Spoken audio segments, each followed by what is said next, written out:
Reforma tributária judicial. Todo mundo quer reforma, a doutora Ali falou agora, né, a doutora Suzana, que precisamos de uma reforma. Agora então todo mundo que é candidato vai fazer a reforma. Eu acho que a nossa geração, né, porque eu sou da geração de vocês, não de alunos assim, aqueles de cabelo branco, né, esse pessoal mais jovem, né, a gente não vai ver a reforma, não aquela que a gente quer, né? Porque o que é que acontece? O povo quer reforma tributária, vai baixar tributo, simplificar. Não vai baixar carga tributária porque se gasta muito. Executivo, legislativo, todo mundo sabe o que acontece, medidas provisórias, diz que vai sair, não acontece nada. E o judiciário? O judiciário vem fazer uma reforma tributária verdadeiramente. E é isso que a gente tem que refletir. Até onde ele tem legitimidade, se o que ele está fazendo realmente está reformando, e se o que está sendo feito, nós, porque veja, bem ou mal, a gente votou lá no deputado, no senador, no presidente, etc. E a gente achava que ele tinha as ideias mais ou menos parecidas com a gente, né? Mas data venisso, o que eu quero trazer para vocês são reflexões, não significa nenhuma crítica ao que está acontecendo, mas o que está sendo feito lá combina com o que eu estou pensando cá? E aí vem a seguinte questão. A gente tem algumas coisas que já há algum tempo a gente vê a palavra do ministro Sepúlveda Pertence, né, falando que na realidade tinha muita lei feita de forma inconstitucional de propósito. Por quê? Porque eles sabiam que não se ia a juízo. E aí tem várias outras pessoas que, se você catalogar, ele também dizia o seguinte, ó, no Código da Vida também, Saulo Ramos diz, né? Quando eu era lá do Costor, o pessoal levava lei inconstitucional, então, ou seja, existia uma certa vontade de fazer a lei, mesmo sabendo que era inconstitucional, para arrecadar e ela atingir o seu objetivo. A primeira coisa que a gente tem que prestar atenção é o que foi dito aqui. O ministro dizendo no voto dele, o que temos para o futuro deste tribunal é o barateamento da modulação. Quando é que é feita e como, a favor de quem é essa modulação? Os contribuintes do Fundo Rural estavam esperando até hoje, né? Muito bem. Poderes independentes e harmônicos, os três poderes funcionando, e até então nós tínhamos o quê? O Supremo Tribunal Federal, guardião da Constituição, aplicador da Constituição, e aí começou-se a reclamar da judicialização. Ora, tem muita ação, o Brasil tem mais ação do que tudo, porque está tudo na Constituição. Quando fizeram lá na Constituição, é porque se tinha ideia, se botar na Constituição mexe menos, não adiantou, né? Já temos não sei quantas emendas constitucionais, uma vez está em 90 e pouco, eu não sei se já aprovaram mais depois da última vez que eu olhei, né? Tudo bem. E aí a preocupação hoje é assim, precisamos acabar com os recursos. Não, precisamos acabar com a fonte de onde se originam essas ações, porque o contribuinte não gosta de litigar. Advogado, por incrível que pareça também, não gosta, principalmente hoje diante da insegurança. Hoje quando chega um cliente que diz para a gente, doutor, eu vou ganhar, vou perder, só Deus sabe. Reze, vela de 7 dias, para ver se ajuda você e a gente aqui, porque você também está trabalhando na insegurança jurídica. E aí começamos a ver o ativismo, o protagonismo do judiciário, proatividade nos julgamentos, tem vários termos aí. Existe. E com isso eles estão impactando todo o sistema tributário. Ele está virando legislador? Essa pergunta eu quero deixar para vocês refletir, né? Tudo bem. Quem diz isso, né, que advogado eu sou prevenida e cautelosa, é o próprio ministro do Supremo Tribunal Federal. Já lá em 2008, na posse do ministro Gilmar Mendes, o Celso de Mello, ele já dizia que havia um ativismo, sim, porque o judiciário não pode se reduzir a uma posição de pura passividade. O Poder Judiciário tratando os comportamentos estatais ofensivos à Constituição. Então, lá em 2008, ele já reconhecia esse papel. E quando é para você ter direitos dos cidadãos reconhecidos, é justificável o ativismo. Mas quando ele não se limita só a isso? Aqui nós temos o ministro Fux, lá em 2016, no 10º Encontro Nacional do Poder Judiciário, que ele diz o seguinte: Aparentemente, a questão suscitada pelo jornalista, Fux afirma haver temas como o aborto, sobre os quais o judiciário não tem capacidade institucional para solucionar. Eles deveriam caber ao parlamento, que não quer pagar o preço social de decidir. E veja, nós não somos eleitos, nós temos talvez um grau de independência maior, porque não devemos, depois da investidura, satisfação absolutamente a ninguém. Então, isso, segundo o ministro, justificaria esse ativismo dele. E vamos lá para o ministro Barroso, recentemente, em 2015, lá na conferência em Nova York, onde ele disse que os papéis do judiciário eram contramajoritário, representativo e iluminista.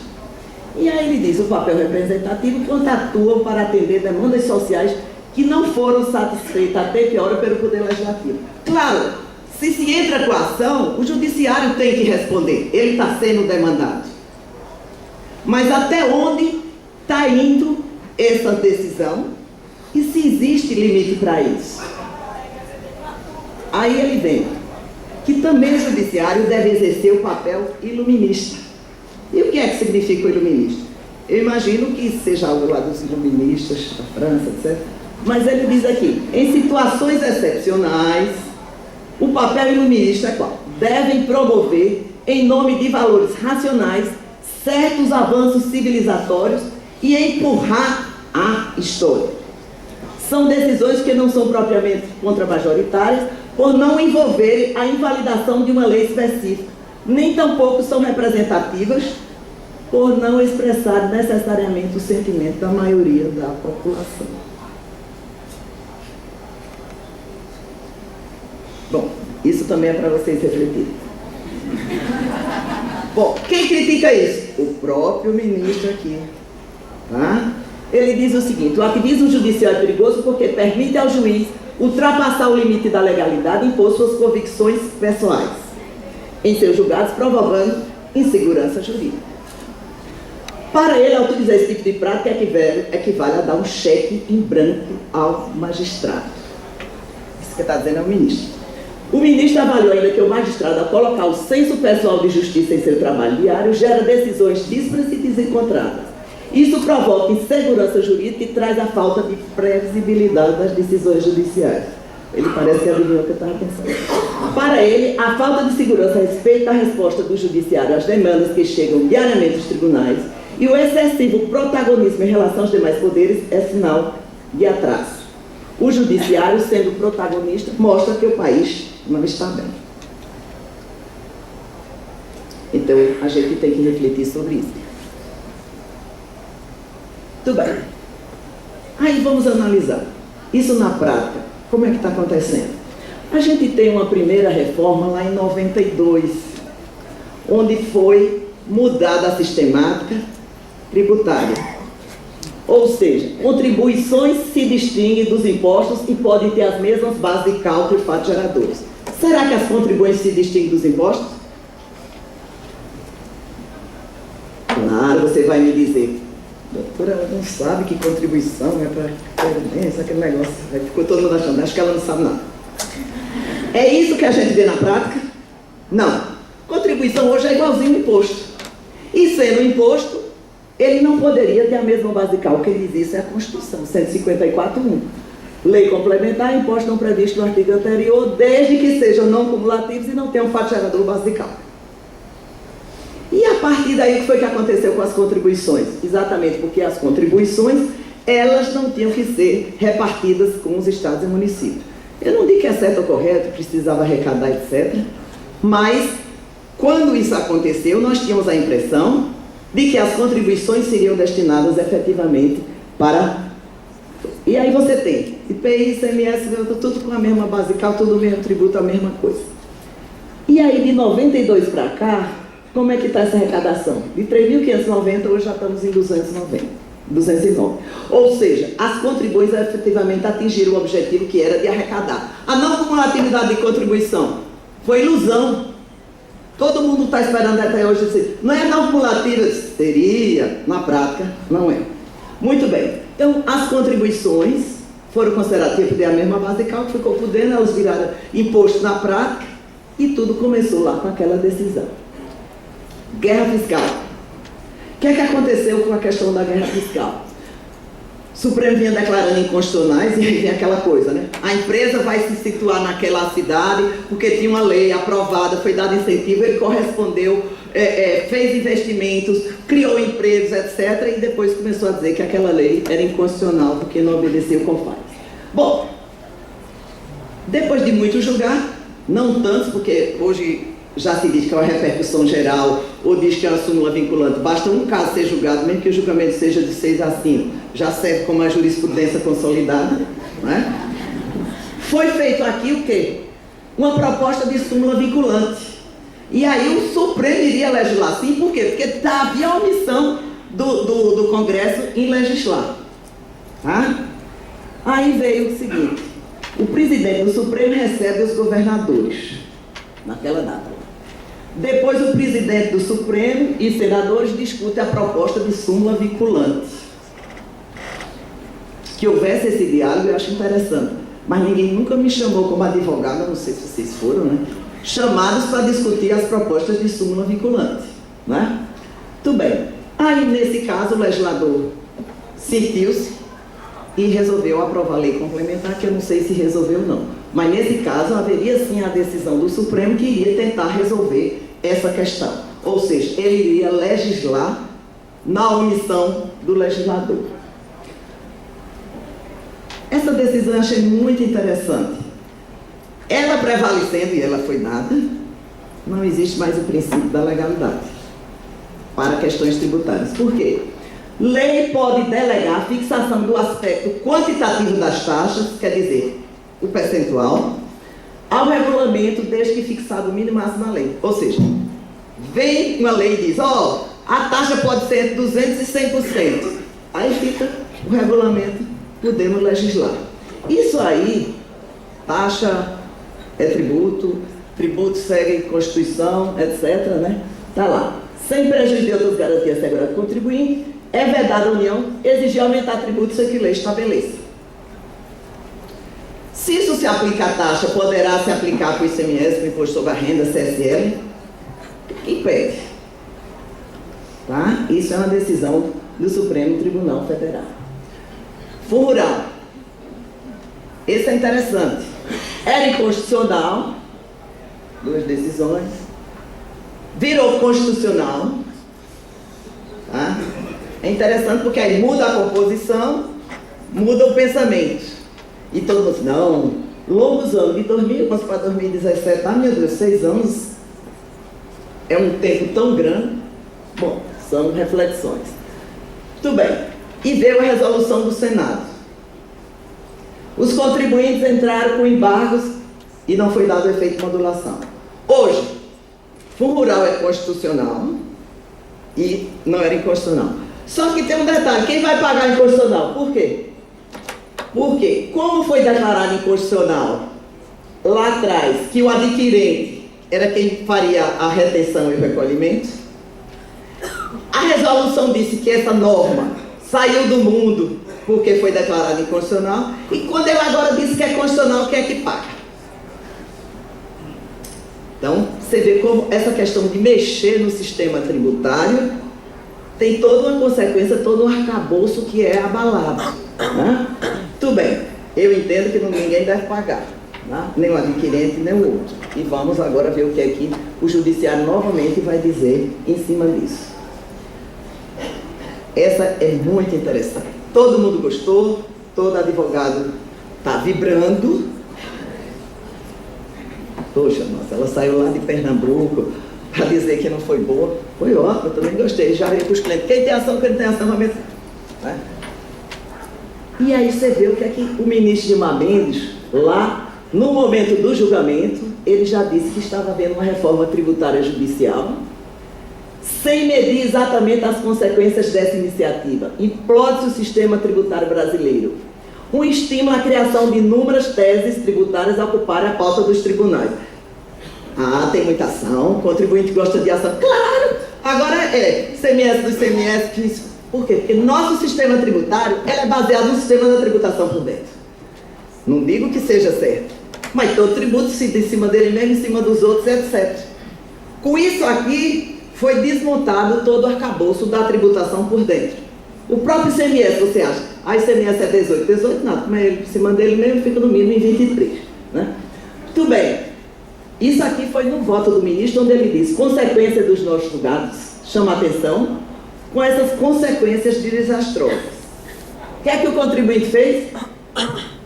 ICMS da base de cálculo contribuição previdenciária já tem decisão, ICMS da base de cálculo do fundo rural, e retirar o ISS da base de cálculo do PIS/COFINS, retirar o PIS/COFINS da base de cálculo do RPJ-CSL do lucro presumido. E essa é interessante. Essa semana a Vara de Limeira já deu outra decisão em cima disso. Tá certo? Tá. A partir do momento que um tributo não pode... Você pode demais. Tá entendendo? Tudo fica aí. Não inclusão do crédito presumido do ICMS. Aí diz, o contribuinte adora, o advogado adora. Mas o fundamento é o mesmo. Se aplica para um, se aplica para os demais. ICMS da base FIS/COFINS. Essa ninguém vai gostar. Olha, lá ficou dito que o ICMS ele tinha que ser retirado porque não era do contribuinte, era do terceiro. Se era do terceiro, então é apropriação indébita, está aí. Negado habeas corpus, veja a consequência daquela decisão.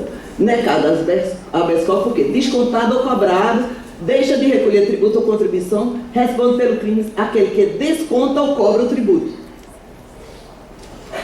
E ficou isso aí. A partir daqui, qualquer tributo, entende que só IRPJ e CSL não, todos os outros que não forem pagos vão ser interpretados que é crime tributário automaticamente.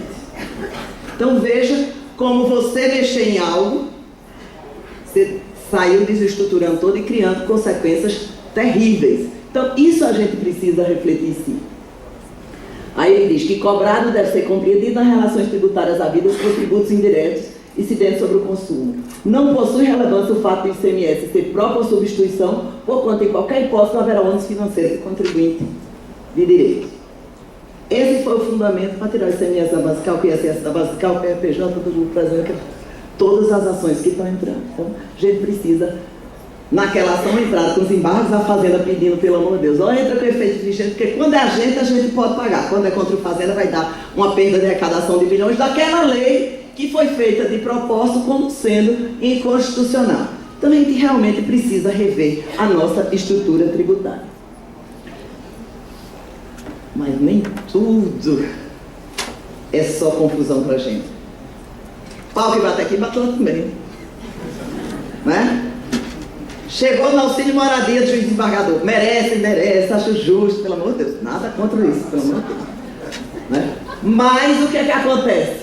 Receita Federal notificou contribuinte desembargador dizendo que incide porque não é indenização. Correto? Corretíssimo.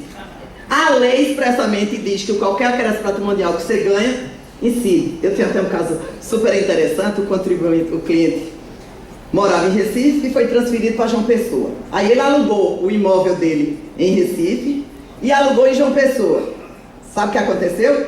O que ele recebe de Recife é tributável, o que ele paga em João Pessoa não é dedutivo. Vamos querer regras legais, né? Inclusive, se puder botar alguma isenção também para honorário de advogado, eu vou amar. Né? Aí, veja só, Receita notificou. De acordo com o comunicado, os magistrados devem apresentar a declaração certificadora até o dia 10 de outubro, se gastaram ou não com moradia. Peraí, é tributável ou não é tributável? Se ele é tributável e gastou com moradia, ele não é tributável. Né? Caso não faça, pagará além de imposto multa de 75% sobre os valores recebidos. A Receita Federal tem uma solução de consulta que diz exatamente isso. Embora a lei, ela diga expressamente, valores recebidos são tributáveis, salvo os que tiverem isentos da lei. E não existe lei isentando auxílio moradia. Não existe lei nenhuma. Tá? Lá no perguntando, ela diz que é tributável, salvo funcionário público. Por que não o funcionário privado? Porque para o funcionário público privado o auxílio moradia é renda tributável e para o outro não. Isso é também para vocês refletirem. E aí ela diz o seguinte, que nesses casos, se gastou efetivamente o funcionário público, não é tributável o auxílio moradia. De onde é que apareceu tudo isso? Né? Dessa decisão, onde o ministro Fux, numa medida cautelar ordinária, ele disse que A magistratura federal, ajuda de custo. Que o auxílio moradia ajuda de custo. Ele não disse que era indenização, mas no corpo da decisão, em vários momentos, ele diz, fala assim, não, porque tem fins indenizatórios. O fim indenizatório é isento. Não, não é. Porque a lei do imposto sobre a renda expressamente diz quais são as isenções que são isentas. E essa não consta. Então terá que haver efetivamente uma decisão judicial dizendo sim, essa é indenizatória, como teve um texto de férias, etc., que a lei não dizia que era isento e o judiciário vem dizendo que é isento pela sua característica, que eu não estou discutindo o método, eu só estou mostrando o que está efetivamente acontecendo. Então, a partir dessa decisão, passou-se a considerar que todo mundo tem direito ao auxílio moradia, mesmo que tenha imóvel, que não tenha imóvel, que seja alugado, não seja alugado. E a Receita está notificando todo mundo. Né? A Loman diz que é isento, a Loman não diz que é isento. A Loman diz o quê? Que os magistrados terão ajuda de custo para moradia nas localidades que não houver residência. Não houver residência, tem direito. Mas pela decisão da ação cautelar, medida cautelar, todo mundo passou a ter direito. O que é que diz a Constituição? A Constituição diz que renda, e para mim a Constituição de renda, o vocábulo quer dizer acréscimo, incide imposto sobre a renda. Vou para o regulamento, eu sei para o regulamento, eu não gosto, mas tem base na lei, tá certo? Todas essas leis aí vocês vão pesquisar, diz, são tributados os rendimentos e quaisquer proventos ou vantagens, salvo os que estão lá no artigo 39, que não consta auxílio moradia. Então, a Loman não diz que é isento, aqui não diz que é isento, não existe uma medida judicial dizendo que é isento. Então, rendimento tributável. Mas, teve essa entrevista aqui, né, o presidente do Tribunal de Justiça de São Paulo, ele disse o seguinte, que houve um equívoco, eu mesmo estou muito tranquilo, porque tenho certeza de que isso resolverá administrativamente. Ele afirmou que houve erro da burocracia que graça o país, não é só a gente que reclama da burocracia. Em comunicado enviado aos embargadores, ele disse que não houve tempo hábil para a Secretaria da Receita tomar esse conhecimento. Por quê? Porque a Advocacia Geral da União ainda não publicou, mas ela deu um parecer onde dizia que tem característica, tem natureza indenizatória, vem daquela decisão do ministro Fux e, portanto, ela é isenta de tributação. Eu, sinceridade, eu já pesquisei meus livros, que a isenção tem que vir na lei, até aquele artigo lá do 70, que vocês sabem de qual é salteado, diz que se interpreta literalmente, quando é contra o contribuinte, todo canto está dizendo que é contribuinte. Né? Não, expressão literal, não pode estender. Nesse caso aqui, vamos aguardar como é que vai ficar, porque está todo mundo sendo notificado. Como é que está na prática? Liminares dizendo que não pode ser cobrado imposto sobre a renda, sobre auxílio moradia, que ele tem natureza indenizatória. Acho muito justo. O aluguel lá também que a pessoa paga, eu acho muito justo. Agora, vamos ter o mesmo equilíbrio de interpretação na hora de cobrar o tributo? Seria justo que tivesse. Eu acho que do jeito que está sendo mexido, vale a pena começar a pedir isonomia para os funcionários que não são de órgãos públicos também, ter isento, auxílios moradias, dedução de aluguel, eu acho que seria justo. Aí vem a nova lei, esse artigo 24 da lei de introdução, que merece uma reflexão, que diz: a revisão das esferas administrativa, controladora e judicial, quanto à validade de ato, contrato, etc., levará em conta as orientações gerais da época, vedado que, com base em mudança posterior de orientação, possa ser mudado. Muito interessante, na área tributária já tínhamos isso, inclusive no próprio CTN, mas até agora não está sendo interpretado favoravelmente a contribuinte. Essa semana mesmo eu fui despachar com o desembargador em Recife, coloquei para ele, ele olhou para mim assim como se eu estivesse falando grego: minha filha, peticiona por escrito para a gente vai examinar. E vamos sim examinar, fazer a petição por escrito, claro, para ver como é que se vai manifestar, porque se até um determinado tempo vem procedendo de uma determinada maneira, a questão da previsibilidade tem que ser respeitada, a segurança jurídica. Ou não, estamos no caos. Como eu acho que temos uma ordem jurídica, e essa ordem jurídica tem que ser respeitada, eu tenho esperança, né? Sempre a gente tem que esperar. Fé, com relação a isso, eu ainda não tenho mais, mas esperança eu sempre tenho. Porque se a gente não tiver esperança, não terá mais nada. Então, eu acho que tem que haver uma preocupação maior com essas decisões que estão saindo, as suas consequências que podem afetar todo o sistema. Essa questão da tributação por dentro, ela é muito séria, porque ela vai desestruturar tudo, e não pode ser só para uma coisa, ou é para tudo ou não. E o contribuinte está com um problema hoje o seguinte: se ela existe, esse tributo que ele tem, não é dele. Se não é dele, ele ficar com ele, é apropriação indébita. Obrigada.